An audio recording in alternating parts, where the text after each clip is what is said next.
Las ventajas del Bitcoin son muchísimas. Creo que lo más importante que tiene Bitcoin es el hecho de no tener intermediarios y poder transferir de manera rápida, con bajas comisiones, a cualquier parte del mundo en cuestión de segundos. La portabilidad, o sea, Bitcoin puedes tenerlos en un pendrive, en una contraseña, en la nube, donde sea, anotados en una hojita, palabritas, eso ya es Bitcoin, ¿sí?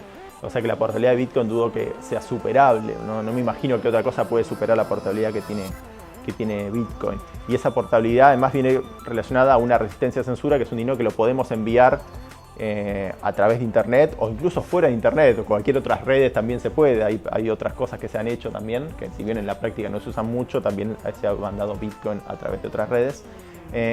Y bueno, que no hay forma de que alguien censure esas transacciones, impida que lleguen a destino. Yo puedo enviarle Bitcoin a quien yo quiera y nadie va a poder hacer algo para que eso no suceda. Y eso es lo que llamamos la resistencia a censura. Y bueno, después tiene un montón de otros atributos que, ojo, algunos los tienen otros activos o otros dineros, otras monedas, pero Bitcoin creo que en la de reserva de valor, en la de resistencia a censura y portabilidad es donde se luce. Emisión controlada, seudónimo, código abierto, transparencia, criptografía, un poco todo eso. Las principales ventajas quizás de Bitcoin son el sentirte realmente dueño. O sea, a veces las ventajas no se ven desde afuera, se ven cuando estás adentro. El que no te importe nunca el horario, que no te importe nunca el permiso, que no te importe absolutamente nada y que cuando querés operar, operás y que sabés que está ahí exactamente lo mismo que dejaste hace 5 años y que no se movió.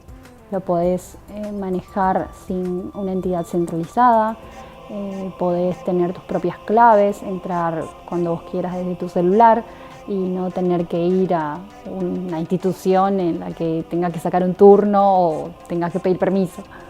Sin tener que pedirle permiso a nadie para acceder a algo que es tuyo y poder guardarlo de manera muy segura también, ¿no? Es una gran posibilidad para poder protegerse de la inflación o protegerse de aquellos dineros que pierden su poder adquisitivo por su alta emisión.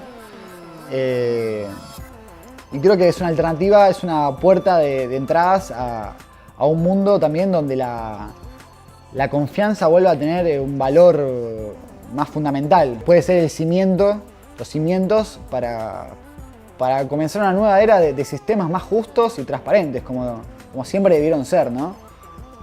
No tiene la manipulación inflacionaria que le puede aportar un banco, no tiene la confiscabilidad que le puede aportar al dinero un Estado.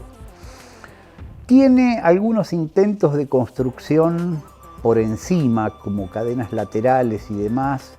Es la seguridad, la capacidad de traquear las transacciones, pero en una blockchain pública y mucho más segura que otras. Que todos pueden acceder, o sea, para mí la apertura es lo más importante, es la apertura y neutralidad. Bitcoin no juzga a nadie. Bitcoin no te juzga ni por tu credo, ni tu religión, ni tu color de piel. O sea, eso para mí es lo más importante de Bitcoin, la neutralidad y la apertura. Bueno, y después, como decía antes, como moneda de atesoramiento de valor, el hecho de que sea escaso, de que las reglas sean inviolables, que nadie pueda cambiar las reglas a su favor, lo hace un excelente mecanismo de reserva de valor en el largo plazo. Es oro digital Bitcoin, es el reemplazo del oro.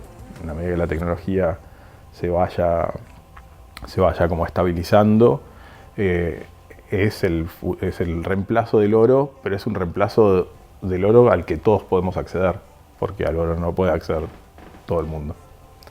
La facilidad que te da de comprar, invertir tu plata y dejarla estacionada, por decirlo de una forma, en algún lado, sin estar preocupándose porque se desvalorice o qué va a pasar el día de mañana. No, vos tenés tu plata en Bitcoin y te quedas tranquilo que vale Bitcoin.